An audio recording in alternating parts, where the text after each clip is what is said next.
It's gonna be a fun video. Right here, you can look me dead in the eyes, or you scroll on Instagram, scroll on Twitter, whatever you might do, you could scroll. We're gonna talk about how do you stop being bad at Madden? How do you actually start winning more games? This is going to pertain to you regardless of whatever game mode you play. That's a big deal, no matter what game mode you play. And regardless of your current skill level, I believe that this will be very beneficial to you. Okay. Now, who am I? My name is Civil, and I say this in case you've just never heard of me before. It's your first time, you're just unfamiliar. My name is Civil. I've won tens of thousands of dollars playing competitive Madden over the course of numerous years. So I've had sustained success in different Maddens. Okay. I got started back in Madden 18. I've made numerous Final 16 MCS tournament runs. That's the professional Madden circuit. I've beaten the very best players in the world. I play and am friends with the very best players in the world. And consistently, I'm a top 40 to top 50 player in the world whenever I compete in all of the MCS tournaments on a yearly basis.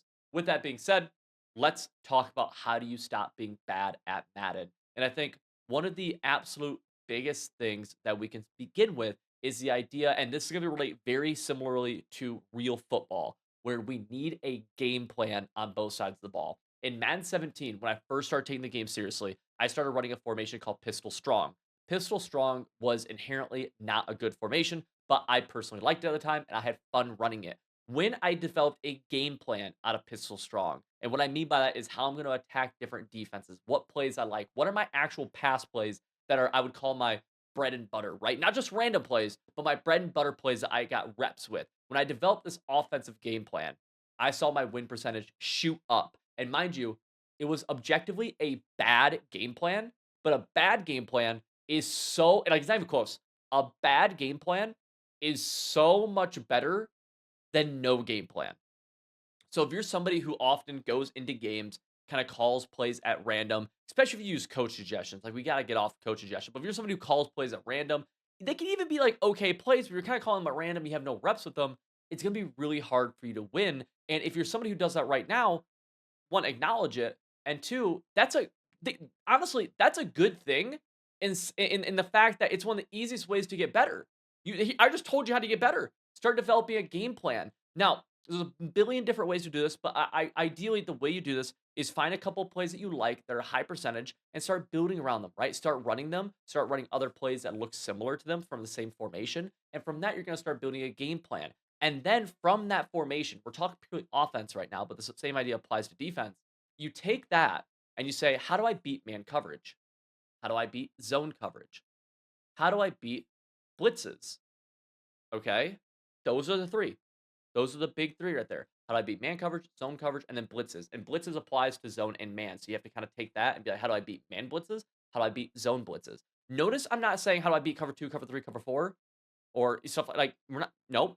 Zone beaters are zone beaters. They're gonna do a decent job. When you get very high level, I will like seriously. When you get very high level, you start trying to attack very specific coverages, but it's very hard to do that at kind of a surface level. Instead, I'd rather you call good plays and identify the open receiver. Because here's the thing: if you call a good zone beater, regardless of what zone they're in, you will have somebody open. That's a good zone beater. Notice I'm not saying a good cover two beater. We want to get good at zone beaters because then we can call them confidently without having to do a bunch of work pre snap, right? We're making the game easier for ourselves. Oh, they're in zone coverage. I'm going to call one of my zone beaters instead of going, they're in zone. I think they're in cover two. I think they're in cover two with the cloud flat. And then their yellow zones are playing 15. So that means my hitch will be open. No, no, no. I don't want you doing all that thing because the more we think, especially early, it's like real sports, right? You just want to execute. You just want to play. You just want to get into it. If you're thinking too much, it's tough, right? Especially if you don't have the muscle memory down yet. So we want to identify these good zone beaters, these good man beaters, call them and run them. It is one of the best ways to get better. And I see a lot of people who have game plans, and this applies to you too, because throughout games, you will waste plays. Okay. We can't have a single wasted play. No plays can be wasted, especially in a game against somebody who's better than us, just skill wise, or somebody equal skilled. If you're playing somebody equal skilled, we cannot waste a single play, right? Because think about this: on every down, right? You get or every set of downs, there's only four. So if you let's say a hypothetical here, right? You get bagged on first down. Okay, that happens. Everyone's gonna get bagged sometimes. You waste second down. Okay, you waste that play. You call a play that you're just unfamiliar with. You go away from the game plan. Then on third down, you dot and you dot for 8 yards. So what are you on fourth down right now? You're on 4th and 2, and when you get into a single down scenario in football, it doesn't even matter if you're way better than your opponent.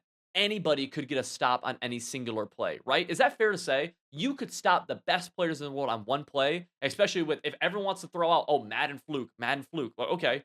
Well, if you're getting yourself into these 4th down situations, it takes one lucky shed, one disengage, one inaccurate, right? Maybe on 4th down, you just miss the read, right? Maybe you get unlucky. So the point I'm making here is that the reason you got to 4th and 2 is because on 2nd and 10, after you got back on 1st down, 2nd and 10, you called a random play. You got away from the game plan, right? And so from that, that led to you having to execute on 3rd down. But 3rd down, you had a good play. You had 8 yards, and now it comes down to 4th down. You do that numerous times throughout a game, you're going to get stopped a couple times on those 4th downs, right? You'll get unlucky, and you'll be like, "Oh, the game sucks." And like, if it does or if it doesn't, I don't know. That's not the point right now.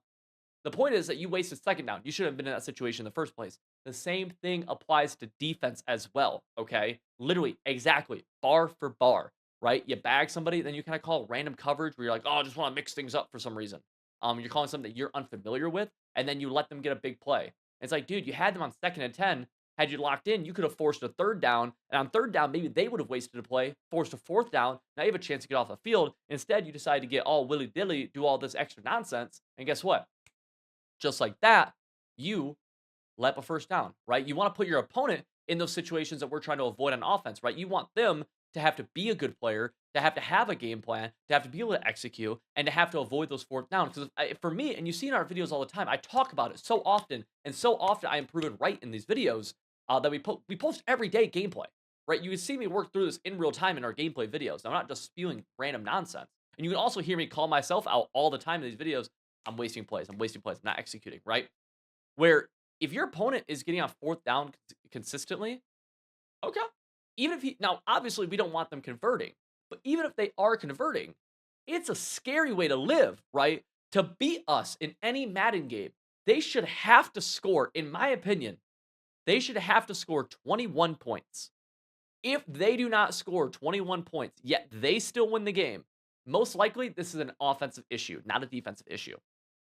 So if that's a goal, it's really hard for them to score 21 points while going on 4th down, 4th down, 4th down, 4th down, 4th down, all throughout the game. Excuse me, all throughout the game, right? Now, mind you, that 21 points is a bit of a placeholder, right? Because it depends. If you score kick return touchdown, fumble six, fumbles, it's like, right? But like, you want them to score 3 legitimate offensive touchdowns, right? Not one play bombs. We need to prevent those. We need them to drive down the field and score, 7, 8, 9, 10 play drives 3 times, 21 points, right?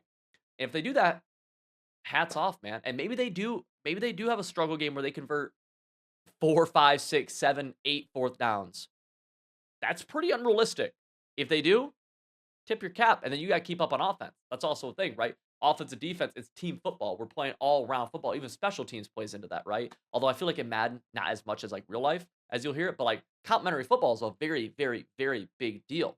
And so part of what we're talking about here is also the idea of just like simply not beating yourself, right?